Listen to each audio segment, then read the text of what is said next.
Good morning, everyone. So please have a seat for the last series of the session, People on the Move.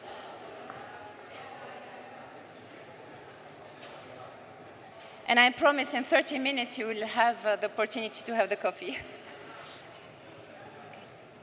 So, ladies and gentlemen, I'm delighted to welcome you to this session, which marks the third in the series of People on the Move. We will delve deeper into a topic which is highly significant, the evolving of the dynamic of cooperation between African and European partners. This cooperation is a commitment to ensure safe and orderly migration. And it is not only evolving, but is also going and moving towards a model of joint leadership and shared responsibilities. It is also a recognition that the challenges posed by migration are global by nature and cannot effectively be solved by one entity or one region alone. So, for this passionate conversation, I will have the pleasure to have on the stage with me Mr. Peter Webinger, Director-General, Directorate-General for Migration and International Affairs, Federal Ministry of Interior, Austria. Thank you for being with us. It was also planned to have a second view of the joint leadership, Mr. Zerwali, Director of Migration and Border Surveillance of the Ministry of Interior from Morocco. However, we were informed 3 days ago that he won't be able to make it.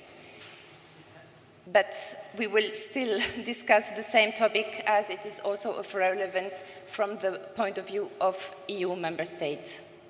So, without further ado, we have heard the previous discussion on people on the move and the many policy frictions we face.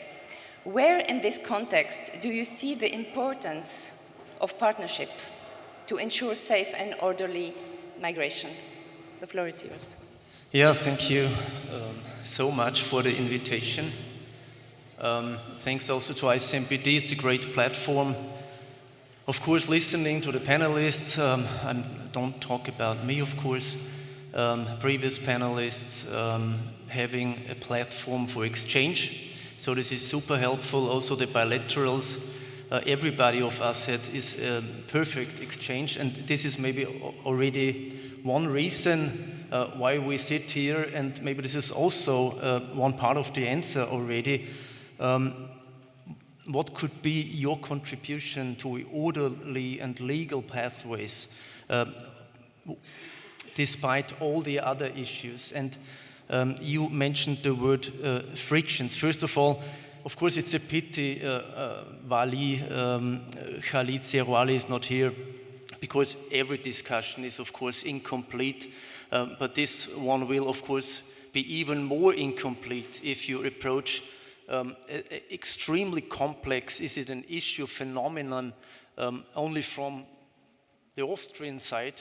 We try hard, my team and I, to also include in our thinking the word empathy, but of course it's not as authentic as it would be if Khalid would be also here. You mentioned the word frictions. First of all, yes, it's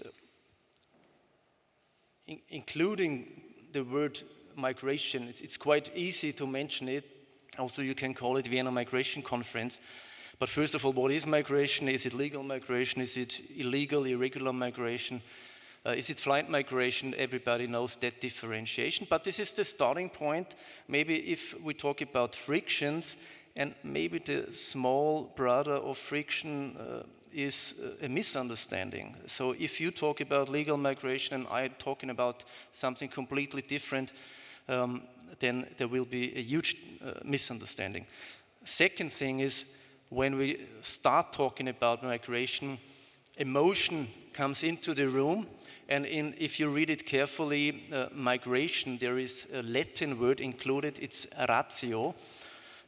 So this ratio sometimes leaves the room if you start talking about migration, because everybody is super emotional and everybody is discussing from his or her own background.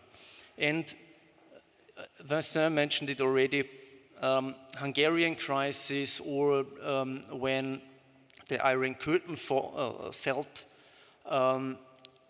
it's a big difference if you have the discussion in front of regional flight migration or regional migration or transcontinental migration, because we see it from the Austrian history. If you look to Hungary, Yugoslavia, Czechoslovakia, also now Ukraine, you can say, yes, it's all about human beings. This is the one side. The other side is the understanding of that human being and the word acceptance. In an ideal world, you have similar acceptance, same level of acceptance. In a real world, we also have to address that. And last point, but this is also, okay, before I come to the last point, interests. There are so many interests. It's economic interests, it's political interests and so on, but this is clear, of course. But last point, you can x-ray that issue from an individual perspective. If you tell the story of migration from the side of an individual, then you talk about family issues, work issues, also persecution, about perspectives. If you have the discussion from the view of countries of origin, it's again completely different. We had the first panel today, so it's about security, economic perspectives, resource scarcity, and one major thing is state stability. One of the main reasons because people are moving is fragile states, because states are not stable. And last point, you can have the discussion, and this is also sometimes the prejudice I'm confronted with, simply and purely from the country or possible country of destination. And you will come to a completely different result if you talk about family issues, and I'm talking about social peace in a cooperation society in Austria that is part of the European Union. So this is, maybe the whole thing is friction, but maybe it's also a big misunderstanding.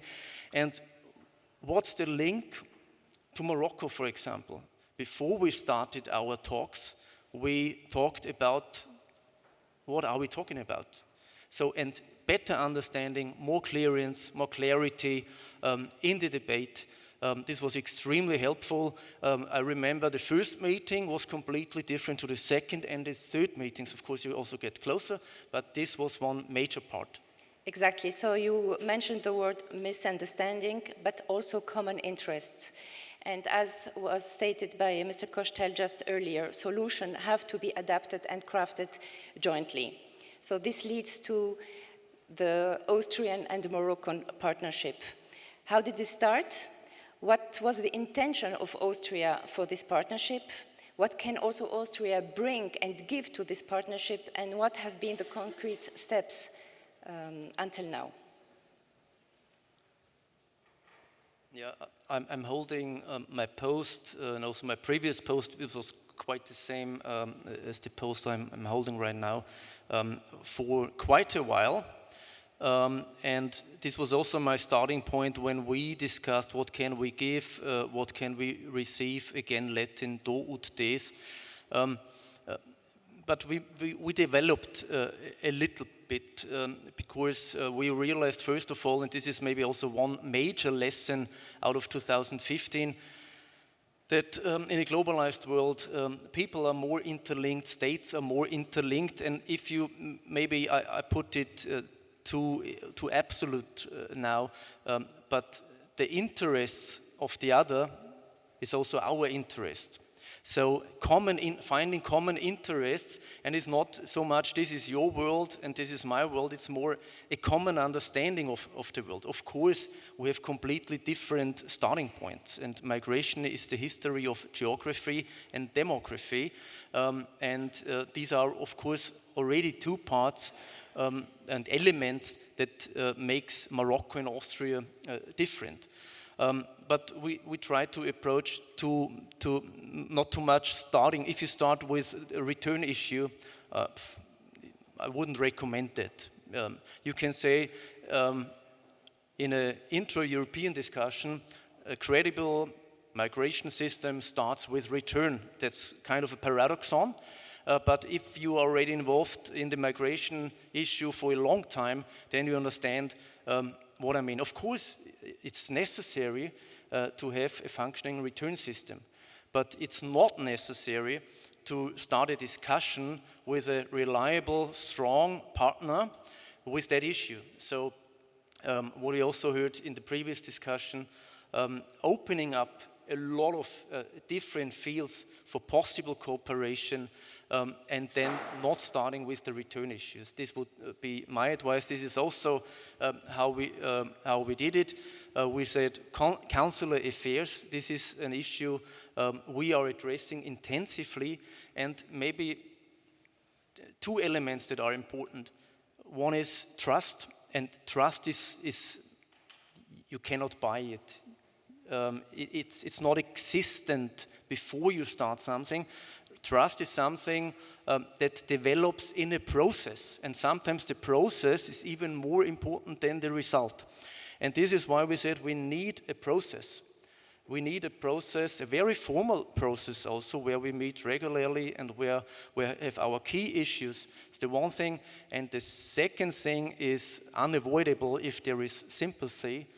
This is friendship also. So friendship, institutional friendship and understanding, but also on a personal level. This is, of course, extremely helpful if the representatives of the respective countries also find a personal way to talk to each other and understand each other better.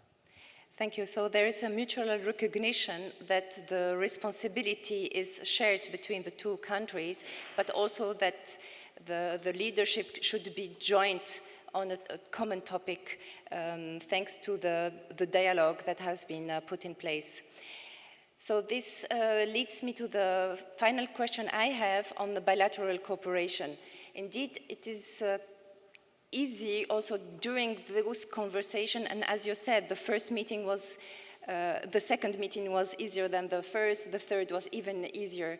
So a lot of member states are going into this bilateral cooperation and partnerships. So where do you see the advantage of a bilateral versus a common and joint EU agreement? Yeah, that's of course tricky. I don't see, maybe completely bluntly, maybe there is no advantage.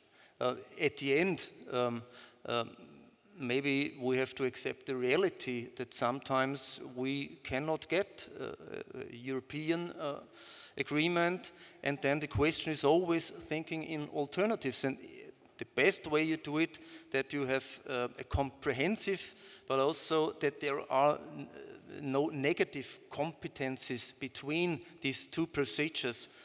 So it must be complementary. This is what we try to achieve. And extremely important is also, I think, the attitude that we realized in a pre-globalized world. We had eight neighboring countries, and now I think there are around 195 countries on the world. Of course, not every country now in that interlinked world is our neighboring country, because there are different levels of relevance. But also, for example, with India. We agreed with India, the huge country. I think right now they have 1.4 billion of people, and we, with our 9 million people inhabitants, now we agreed with that demographic and also economic superpower, that we can have fields of common interest for their citizens, for their people, and also for our people. And I think there is a lot of added value. At the end, the best result would be, of course, if we reach an agreement on the European level. But sometimes it's not possible at the first step. Sometimes you need intermediate steps. And if a member state shows there is a possibility, call it best practices maybe, then the second or third step, and also Markus took the floor from Switzerland, for example. They're also doing well with various countries, also like Morocco or Nigeria, for example. So this is extremely helpful also then if we understand us as a European family, that the different institutions can learn from each other. The reality right now, if you allow, is that we are spending 90% of our budget, 90% of our money for 10% of the people who manage to get to our territory in our system that was programmed and designed in a pre-globalized world. So we designed a pre-globalization system, a so-called protection system, in a globalized world. And this is why sometimes we see that big mismatch. We see that loss of life on the routes in the Mediterranean. We had in the central Mediterranean up to 4,500 people losing their lives because we still have that pre-globalized protection system where you need territorial contact. Then you get in our focus of protection, then our pre-globalized systems start working. And we are so convinced that this is much too late. So we say, get as close as possible. Sometimes you cannot go directly to the people in need of protection. We also asked, where are the families? Where are the women? Where are the orphans? So men are overrepresented, and we call it protection system. We said it's an extremely Darwinistic system. The soundtrack would be in that Darwinistic system, only the strong survive, and maybe also those who are wealthy enough. And this is sharing some thoughts. This is not the truth, of course not, but this is some thoughts and some reflections that helped us also in understanding the position of the others. And then we say, okay, your interest is also part of our interest. So this attitude, I think, was extremely helpful also when we started our dialogue with Egypt. We are not there where we want to be, but it's a very good dialogue with India, Morocco, and others. Thank you very much for sharing your experience, and I take also 2 points from your last intervention. It's the complementarity between EU versus bilateral. It's not one or the other. On the same time, the bilateral agreements, it's not only about neighboring countries, but as migration is a global phenomenon, of course we can go even beyond just close countries next to the member state itself. So with this, I would like to open the floor for questions from the audience, if there are any. Okay, otherwise we do have some questions from the online participants, if you would like to see. So the first one is about the public discussion and what we have heard yesterday about the shortages in labor migration, and specifically the impact it has on welfare. So how can we really convey this conversation and this need to the public? Because we cannot see that this is mirrored in the conversation, and it will also help into the balance of the narrative to migration. This would be the first question to you. Thank you. Yeah, I see your point, and of course there would be, not your point, the point of the question, hopefully. Of course you can include everything in the debate, but we also always were advocating for a bigger differentiation in the debate, because if you mix up flight migration, irregular migration, and also legal migration, labor migration, also maybe then free movement within the EU, because who knows, in the debate, I think we have a potential of 360 million people who are in the working age within the European Union. Might be a little bit less after the UK left the Union. So we are advocating strongly for a big differentiation in the debate. And a second point, yes, we are in need of labor force.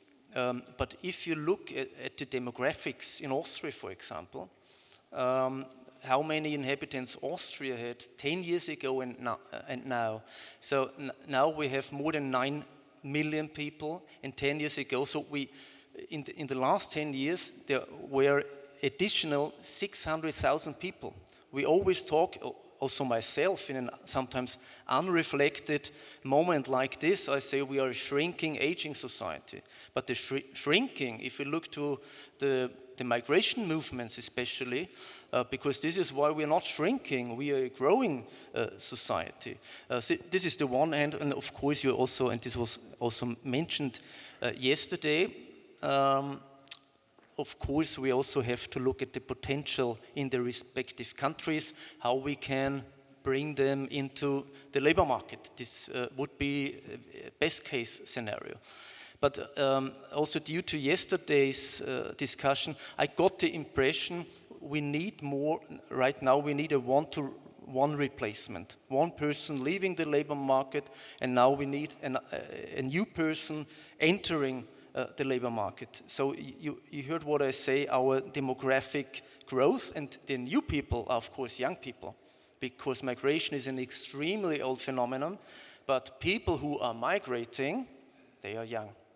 And if they are already in an age, there is this natural reproduction. So it's about young people we are receiving, and young people have a huge potential.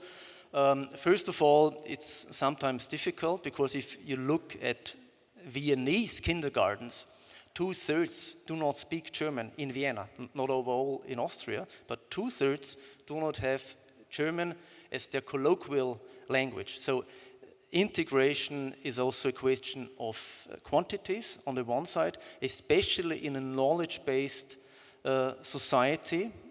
It's completely different if you compare it to an agricultural society. Maybe also agriculture is a good thing. If I talk about one-to-one replacement, you needed between 10 to 20 people to run a farm decades ago.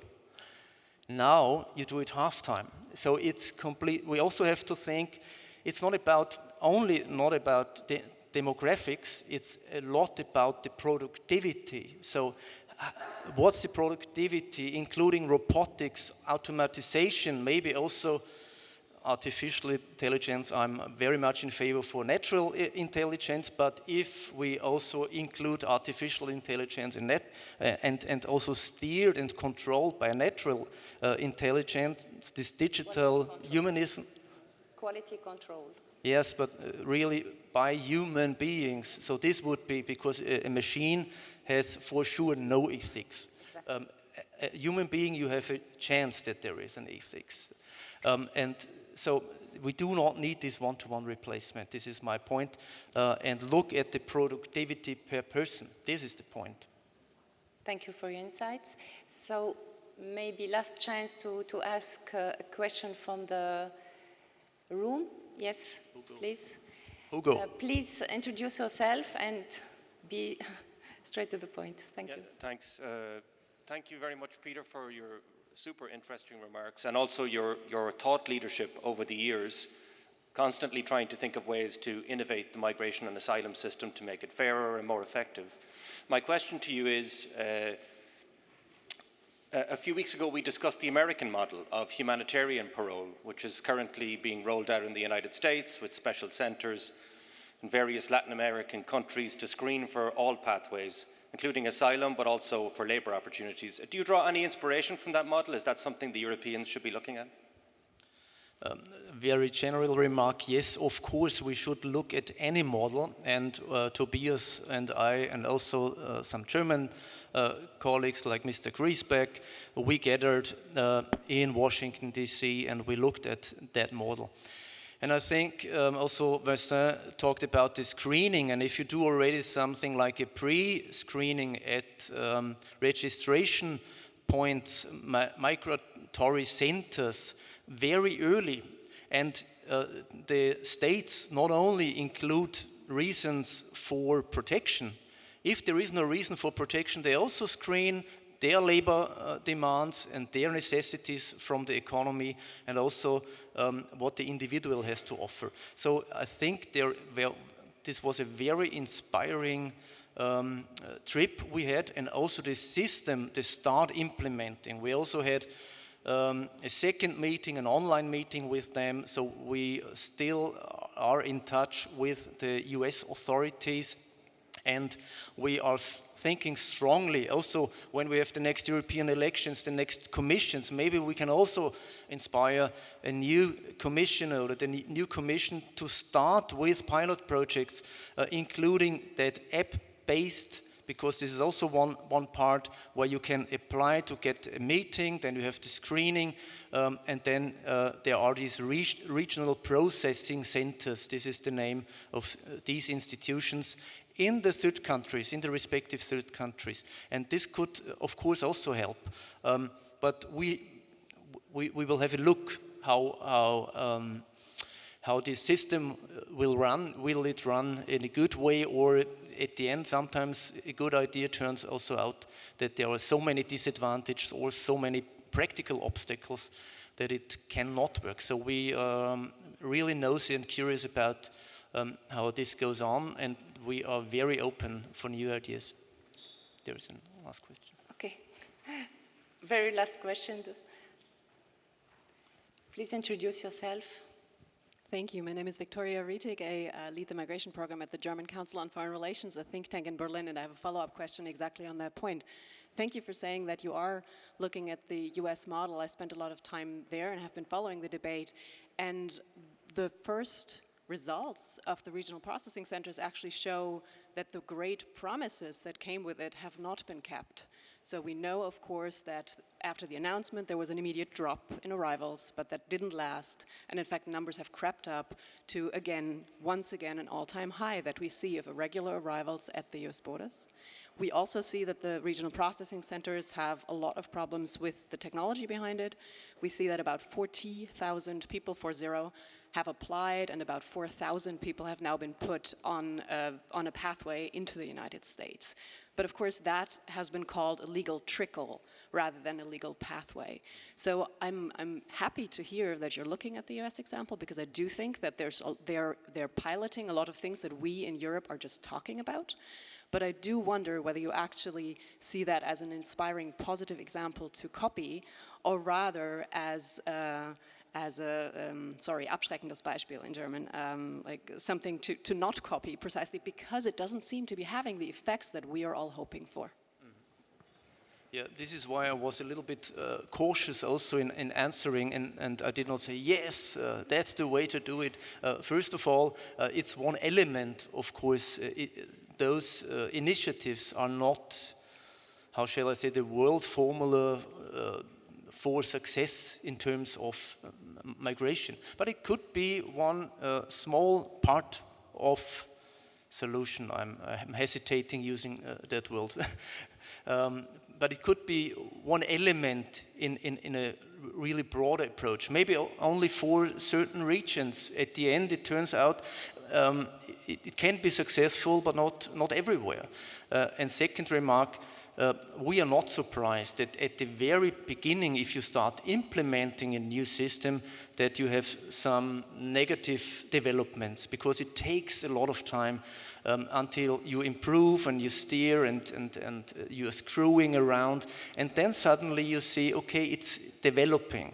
And this is what we are waiting for, and this is why we stay in contact with our US partners. This was extremely helpful. Thank you for your question. Thank you very much for this very, very interesting panel and for your time. And with this, I would like to invite you to the coffee break, and we will resume at 11:45. Thank you very much. Thank you.